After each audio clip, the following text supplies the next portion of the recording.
que... Listo.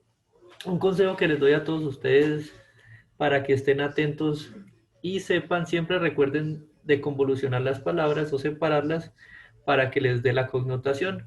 Auto quiere decir yo mismo, o sea, yo mismo hago mis cosas, yo soy autónomo, entonces yo mismo hago mis cosas. Entonces, autótrofa es el organismo que es capaz de él mismo producir su propio alimento, ¿listo? Y heterótrofos es diferente, diferente alimento. Entonces, hetero quiere decir diferente y por tanto vamos a tener que es la alimentación de alguien que no es capaz de producir su propio alimento y requiere de otros para suplir esa necesidad. Entonces, basados en ese concepto, vamos a tener los tipos de, ya vamos a profundizar en la nutrición autótrofa.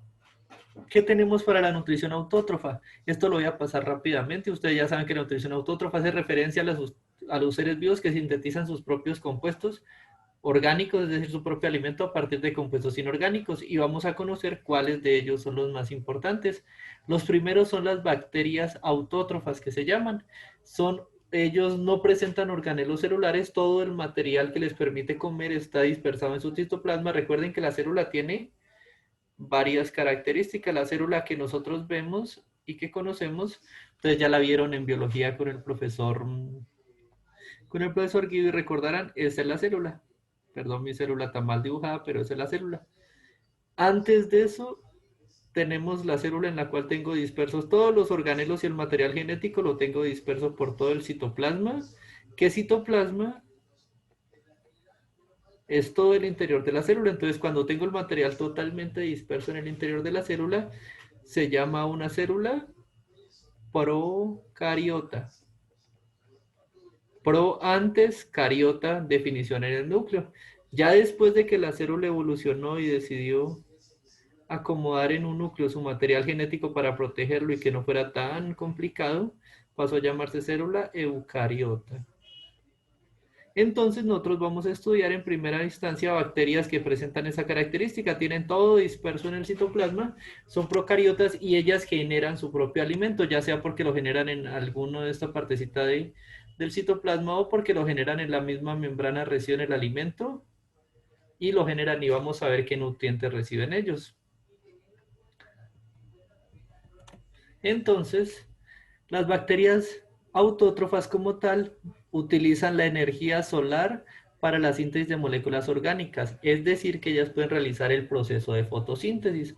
Al poder realizar el proceso de fotosíntesis, ellas presentan dentro de su estructura, dentro de su citoplasma, presentan una sustancia química que les permite hacer esta sustancia química, se conoce como clorofila. Ya todos hemos oído hablar de la clorofila y todos sabemos yo dónde más puedo encontrar clorofila, dónde más creen ustedes que yo puedo encontrar clorofila. Efectivamente, tal como Laura nos indica, podemos encontrar clorofila en las plantas. O sea que las plantas también son autótrofas, ya vamos para allá, ya podemos ir desarrollando esa parte. Posterior a ello, pues tenemos... ¿Qué pasó? Allá, tengo que darle clic acá. Listo.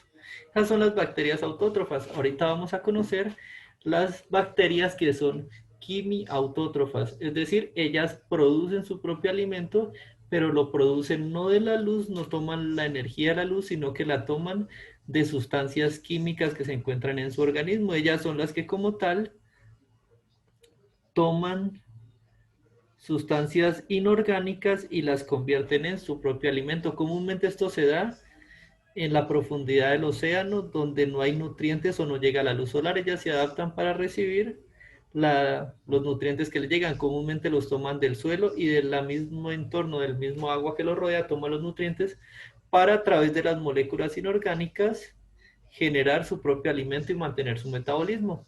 Esas serían las quimiautótrofas. Entonces ya tenemos dos. Como tal, tenemos dos tipos de bacterias. Las primeras que son las bacterias autótrofas como tal, que principalmente tenemos dentro de ellas los protozoos, y las quimiautótrofas, que la referencia quimia hace referencia a que se aprovechan de los químicos que hay a su alrededor para producir su alimento. Ahora, rápidamente tendremos que estos sistemas también evolucionaron ahora para tener en organismos eucariotas, es decir, ya tenemos el núcleo limitado, tenemos el ADN y todo lo tenemos dentro del núcleo.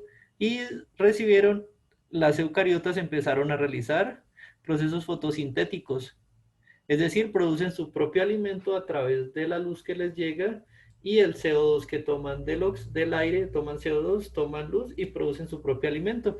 Pero aquí aún no hemos llegado a las plantas como don Sebastián espera, porque resulta que estos son procesos, estamos hablando de procesos unicelulares y multicelulares, es decir, hasta ahorita estamos hablando únicamente de procesos en una célula o tal vez en unas agrupaciones de células, pero no estamos hablando como tal del proceso en todas las células.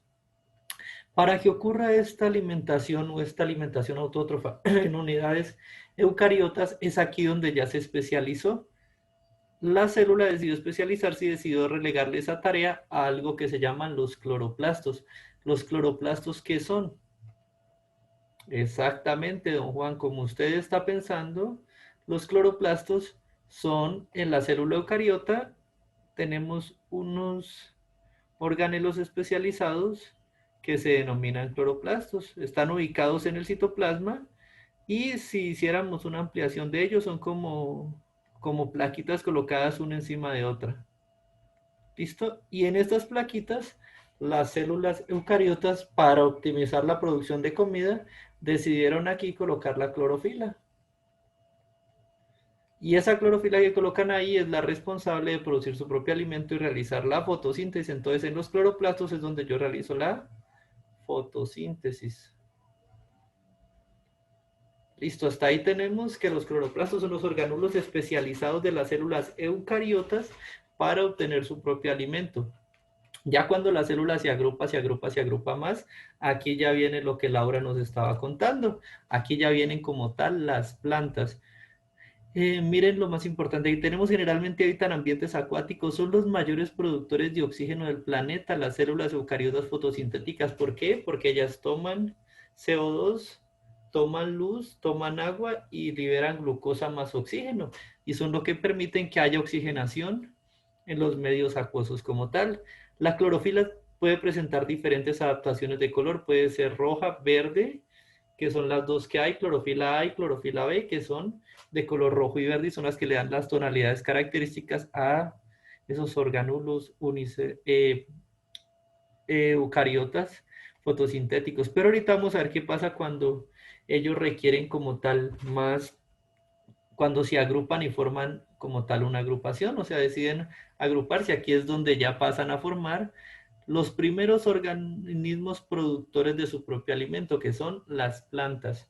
Las plantas son organismos autótrofos terrestres que se encuentran en todos los ecosistemas y que comúnmente ellos producen su propio alimento y además le sirven de alimento a los herbívoros. Ya estamos viendo otro tipo de alimentación que sería la alimentación heterótrofa. Ellos crean su propio alimento, son autótrofos, pero un herbívoro que es heterótrofo se alimenta de ellos.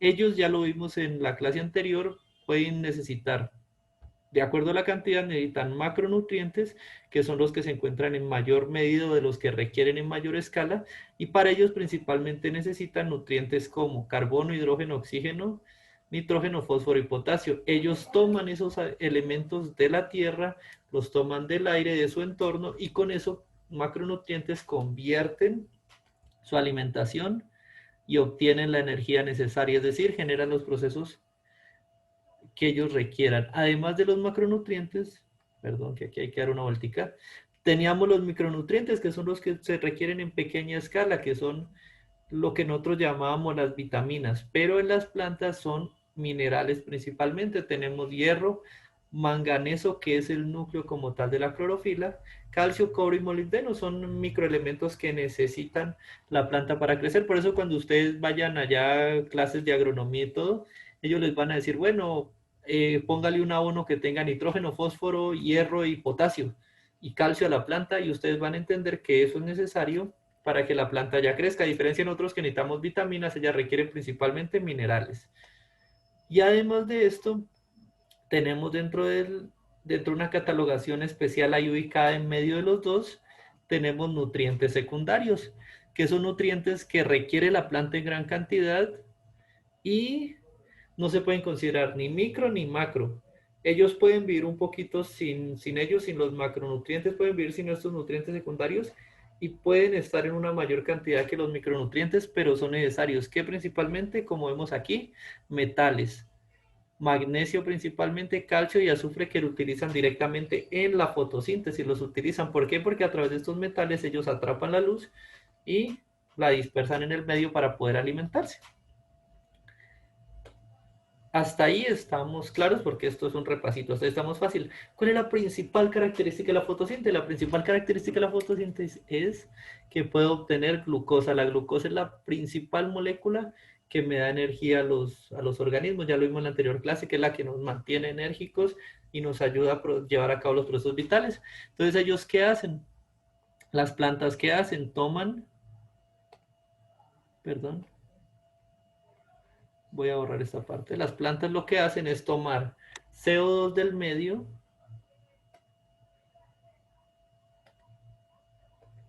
Las plantas toman CO2 del medio, con ese CO2 lo mezclan con agua y obtienen glucosa. Listo, de la glucosa parte el azúcar, por eso la mayoría de las plantas, cuando ustedes ven una fruta y una planta y ella está madura, comúnmente tiene mucha glucosa y sabe dulce por esa razón, porque está acumulando ahí la glucosa. ¿Y qué más requieren? Miren, aquí hay otro factor importante, requiere la energía solar. La planta está en presencia de energía solar, está produciendo glucosa y toma CO2 más agua y libera oxígeno. Esto es lo que se libera. Entonces, por eso es que son la fuente de oxígeno a nivel mundial. ¿Qué es lo más importante también? Que la planta, a diferencia de nosotros cuando dormimos, consumimos alimento, no nos estamos alimentando y de día es que nos levantamos a buscar la comidita. Las plantas no son así, las plantas tienen dos fases. La fase lumínica, donde hacen este proceso, el proceso de producción de glucosa, lo hacen en la fase lumínica principalmente, que es donde hay luz y energía solar de las cuales ellas se alimentan. Y la fase oscura, cuando no hay luz, hay oscuridad, ellos realizan otro proceso en el cual obtienen energía, pero lo hacen en ausencia de luz. Ya vamos a ver cómo. Lo hacen mediante algo que se conoce como el ciclo de Calvin. ¿Listo? Pero aquí en la fase lumínica, miren, la principal razón de la fase lumínica es que en presencia de luz hay una activación de las moléculas de clorofila y estas liberan electrones. Entonces, cuando la luz llega a la hoja, aquí reaccionan los cloroplastos de la célula, de la hojita como tal, reaccionan y ellos empiezan a generar un flujo de electrones, una corriente eléctrica. Es ese flujo de electrones el que pasa a través de estos compuestos que tenemos acá, NAHD, ATP, oxígeno, hidrógeno, pasan de un lugar a otro, activando el metabolismo y activando la función fotosintética. ¿Listo? Y así en la fase lumínica son esos electrones, son esa luz que activa esa cascada de electrones, lo que hace que empiece a generar alimento. ¿Qué pasa cuando no está la luz? Pues la cascada de electrones se detiene momentáneamente y la planta dice, bueno, ¿y ahorita yo qué hago si no hay luz, si no hay electrones, si no estoy produciendo comida? Pues es aquí donde ellos pasan algo que se conoce como el ciclo de Calvin. Ciclo de Calvin son unas rutas metabólicas un poquito complejas, las vamos a ver ahorita, pero son muy divertidas, donde en ausencia de luz, sin la participación de la luz, se toma esa glucosa. Recuerden que la glucosa es fuente de energía, entonces ellos producen glucosa y sería como muy, perdón la palabra, muy estúpido producir alimento y cuando lo necesito no consumirlo. Entonces ellos ¿qué hacen? Generan su propio alimento y en la noche cuando no hay luz dicen, ¿de dónde sacamos energía? Pues tomemos esa glucosa que sintetizamos, quemémosla y obtengamos energía, CO2 y agua. Y es por esa razón que en la fase oscura, en el ciclo de Kelvin, se da el proceso contrario de la fotosíntesis, se da la degradación. El ciclo, miremoslo aquí, es un ciclo complejo, no quiero que se me asusten, pero aquí está. El ciclo, miren, entonces ahorita ¿qué? ¿Qué va a pasar aquí en el ciclo? En el ciclo ingresa la glucosa, sale el CO2 y por aquí se dan los ingresos de eh, perdón, lo del ingreso de oxígeno y la salida de CO2 más agua. No es para nada complicado. Entonces, pero no se me azaren con este ciclo como tal, simplemente sepan, fotosíntesis, CO2 más agua más energía produce glucosa. Proceso de Calvin, al contrario, glucosa más oxígeno produce CO2 más agua y libera energía. Eso es lo que vamos a ver aquí. Ya con eso terminamos ahí, abuelo y pájaro, y muy rápidamente la unidad de nutrición autótrofa y a ustedes les queda la tarea pues de hacer el ejercicio final y subir el pantallazo como tal. En esta clase vamos a ver autótrofa y heterótrofa que son muy ligadas y ahorramos todo lo de una vez. Proyectamos toda la temática de nutrición. ¿Listo? En la temática de nutrición, heterótrofo indica que se alimenta de otro diferente. Entonces, son esos organismos, son esos seres vivos que obtienen su alimento de otros seres vivos y por tanto requieren de una alimentación. Aquí es donde vamos a conocer la famosa red trófica que ustedes han visto. Pero vamos entonces a ver cómo desarrollamos esto. Lo primero son bacterias, bacterias heterótrofas, bacterias que necesitan de otras para producir su alimento. Entonces, ellos principalmente se alimentan de proteínas, carbohidratos, minerales, lípidos que necesitan para crecer y reproducirse. Están en todos los medios terrestres y principalmente se relacionan con reciclaje de sustancias. Son los que en la pirámide o en la ciclo alimentario se conocen como las bacterias descomponedoras, las que toman esos residuos, los descomponen y los devuelven al ciclo del carbono, por ejemplo. Pero ahorita vamos a conocer algunos tipos de ellos y cómo se relacionan entre ellas. Hay bacterias simbiontes. Cuando yo tengo un proceso de simbiosis, quiere decir que hay una asociación entre dos organismos. Este organismo, el que está aquí, requiere de este para vivir y hacen una simbiosis. Ambos trabajan de la mano o a uno trabaja y el otro no trabaja y ahí es donde veremos los tipos de relación de simbiosis que hay. Entonces, lo primero son las bacterias simbiontes. De esas se derivan las bacterias saprofitas, perdón, no me aprendí la palabra saprofitas, las cuales literalmente se alimentan de los cadáveres de organismos o de los desechos de organismos para alimentarse y recircular eso, producir su alimento y recircular los nutrientes al medio. Posterior a ello tenemos las bacterias parasitarias. Las parasitarias, a diferencia de las que están haciendo mutualismo, es esta bacteria está adherida a otra, pero una bacteria se alimenta de los recursos de la otra causándole un daño, le quita la comida, por así decirlo, y por eso se establecen algunas enfermedades. Ustedes han visto, por ejemplo, cuando en una vaquita hay garrapatas, que las garrapatas empiezan a chuparle la sangre, la vaca se empieza a debilitar, pero la garrapata va creciendo grande y fuerte. Eso es una relación parasitaria. Y ellas son heterótrofas porque ellas no son capaces de producir su propio alimento, por tanto necesitan que alguien se las dé. Después venimos a desarrollar el reino protista. El reino protista que tiene principalmente algunos parásitos. Estos parásitos, como por ejemplo ustedes ya conocen las amebas son unas especies de microorganismos que se alimentan de otros, principalmente aquí como estamos viendo, se alimentan de protozoos y empiezan a alimentarse de ellos porque no son capaces de producir su propio alimento, sino que requieren robarlo de otros alimentos. En este apartado lo único que estamos viendo es como tal, como un organismo, en este caso celular. ¿Por qué? Porque las amebas estamos hablando de células, apenas no hemos llegado a hablar de animales complejos, simplemente estamos hablando de células. Un organismo celular puede ser del orden heterótrofo, es decir, que requiere de otros para su propio alimento.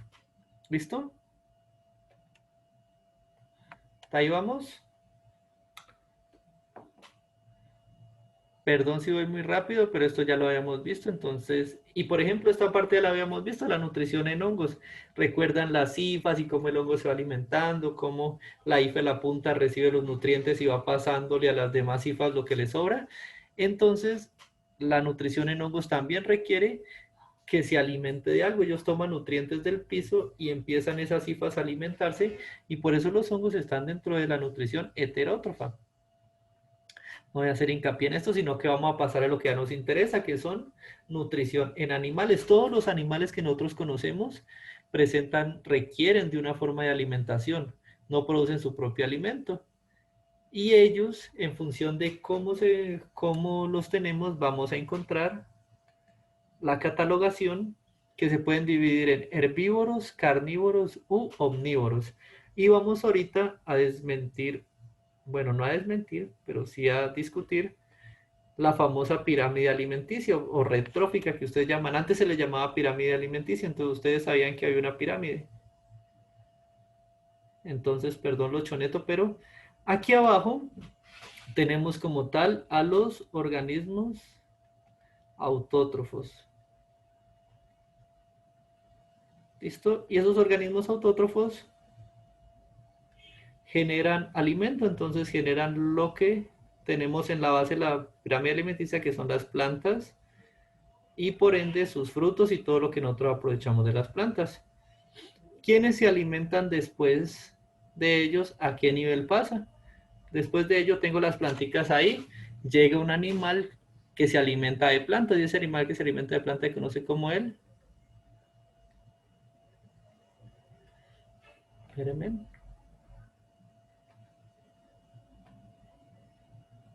Chicos,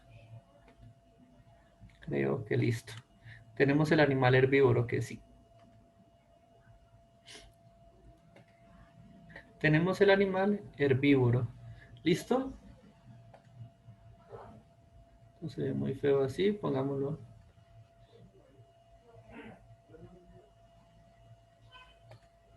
¿Sí? ¿Tienen alguna pregunta? ¿Vi alguien que activó el micrófono?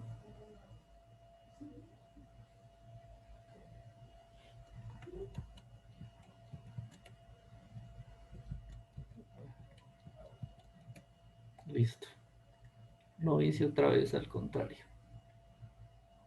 Entonces aquí tenemos el herbívoro. Después de eso llega un animal que se alimenta del herbívoro. Y ahí es donde nosotros tenemos, lo voy a poner con rojo por la sangre, el carnívoro. Y por último, vienen los animales que se alimentan de todo lo que haya. Y son los que se conocen como omnívoros. En la punta de la cadena alimenticia, comúnmente, ¿cuál es el animal omnívoro por excelencia? Nosotros. Se me está olvidando escribirlo. Los humanos. ¿Listo? ¿Por qué? Y por esta misma razón, por nuestra presencia en la pirámide alimenticia, fue que se decidió cambiar el término de pirámide a red. ¿Por qué? Porque resulta que un humano puede venir acá y alimentarse plantas, puede venir aquí y alimentarse de un herbívoro, puede venir aquí y alimentarse de un animal carnívoro. Cuénteme. No se está viendo el tablero. Ah,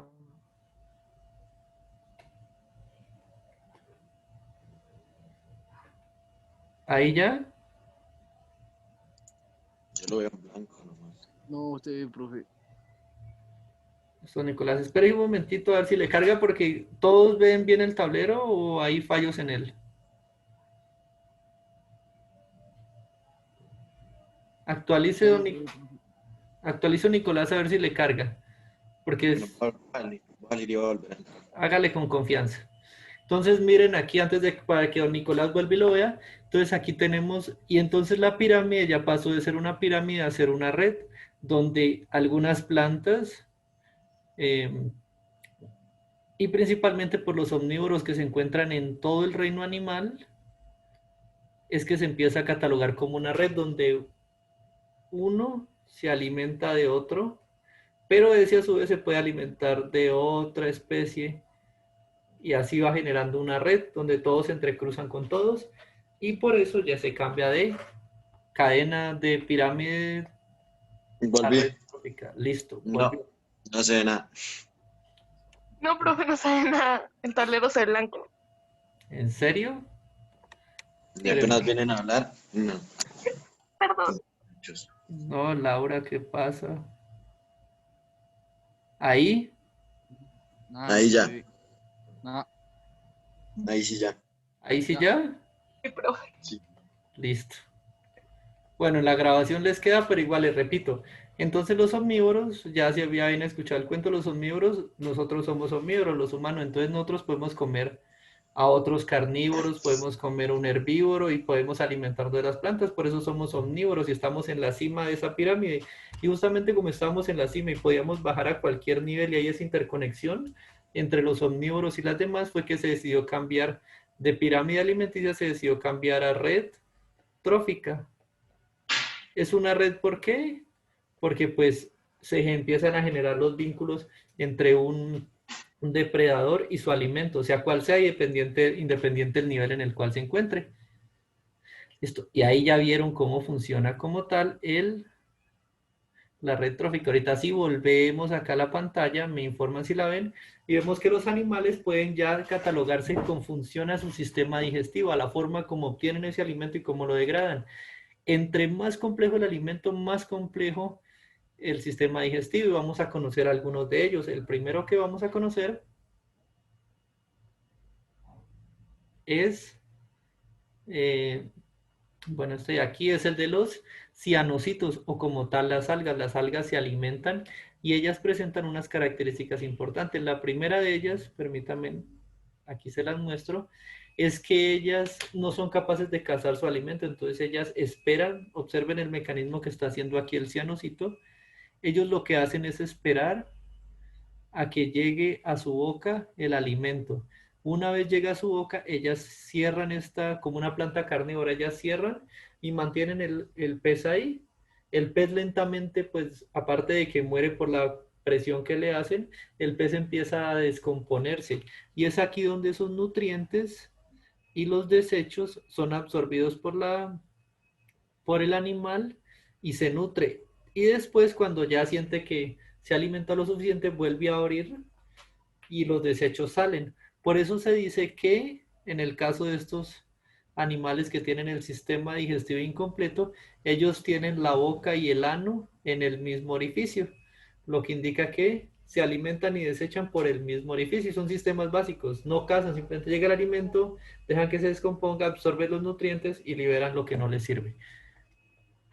Ahorita ya después requieren volver el sistema un poco más complejo. Y tenemos aquí el ejemplo de... Espérenme. Y aquí tenemos el ejemplo de otra sustancia, de otro animal que presenta un tipo de nutrición incompleta. Miren que el ano y la boca quedan en la parte inferior del animal, es decir, él se alimenta por aquí e igualmente aquí obtiene los nutrientes, los pasa al resto del cuerpo, pero no le queda de otra que volver a expulsarlos por la misma boca. O sea, la boca y el ano viene a ser el mismo sistema, el mismo orificio. Ahorita viene el problema. Nosotros los humanos, sistemas complejos y completos. ¿Por qué sistemas complejos y completos? Porque nosotros aprovechamos al máximo los alimentos que ingerimos. Por eso tenemos un sistema que incluye el ingreso de los alimentos, tenemos organelos especializados en cumplir una función como el estómago y el páncreas que nos permiten recibir el alimento y empezar a romperlo en particulitas, en pedacitos pequeños. Después de que lo rompo, lo paso a un sistema complejo de absorción. El sistema complejo de absorción son los intestinos, el intestino delgado, el intestino grueso y finalmente el colon. En todos estos tres órganos, nosotros hacemos absorción de nutrientes. ¿Listo? Incluso cuando están ya a punto de llegar a la salida, que están en el recto y en el colon, el organismo sigue aprovechando los nutrientes que no se han degradado, principalmente las grasas que son muy estables y se absorben a través del colon. Por eso ustedes no han oído que dicen, ay, tengo colon irritable, entonces me hace daño comer grasa. Es por eso, porque toda esa grasa pasa derecho por su sistema y cuando usted cree que va a salir, el colon dice, no, espéreme ahí, yo voy a aprovecharme de esto y como come tanto, se irrita y empiezan los problemas. ¿Listo? Y todo ese sistema todo ese sistema complejo que nos permite alimentarlos es lo que conocemos como sistema digestivo, que ya lo habíamos visto. Y eso nos lleva a ser como tal los organismos de nutrición heterótrofa por excelencia. Y este sistema digestivo tan completo es lo que nos permite a nosotros ser omnívoros. Ya lo veremos más adelante cuando lleguemos a hablar de las enzimas, que nosotros somos omnívoros. Es justamente por esta cavidad muscular llamada estómago.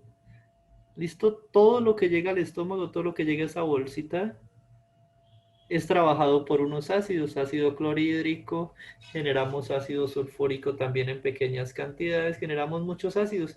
Y lo que hace ello es que casi cualquier cosa que ingrese ahí, la podemos destruir en pequeños fragmentos y aprovecharlos. Por eso es que el humano puede comer de todo, excepto piedras, porque las piedras, estos ácidos o materiales que no se degraden en ácido, estos ácidos no son capaces de romperlos y disgregarlos en pedacitos pequeños, por tanto yo no podría alimentarme de eso. Si no lo logra descomponer mis ácidos y las enzimas, no puedo alimentarme de ello. ¿Listo? Por eso es que nosotros comemos tantos. Algunos han oído hablar de que hasta incluso comemos plástico con los chitos, que los chitos son plásticos. Pues es un plástico que nuestro organismo puede degradar, por tanto podemos comerlo. Si nuestro organismo no lo pudiera degradar, lo siento, pero no podríamos comer ese tipo de alimentos. ¿Hasta ahí alguna pregunta, muchachos? ¿Ustedes que les interesa todo el tema? Cuéntenme.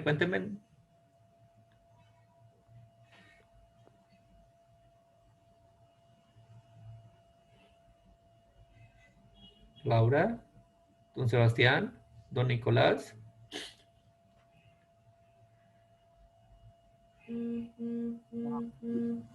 ¿Seguro? Señor, ninguna pregunta. Pero hasta ahí vamos entendiendo. Sí, señor. Listo, hasta ahí estamos totalmente bien y concretos. Les recuerdo, muchachos, que a partir de ahorita, pues es la cuña radial de último minuto. Con ustedes nos volvemos a ver pronto, ¿cierto? Con ustedes nos volvemos a ver mañana. Entonces, eso indica que vamos a ir avanzando, pues no tan rápido como hoy, porque hoy sí la nutrición autótrofa y heterótrofa ya la habíamos visto en la clase pasada. Voy a tener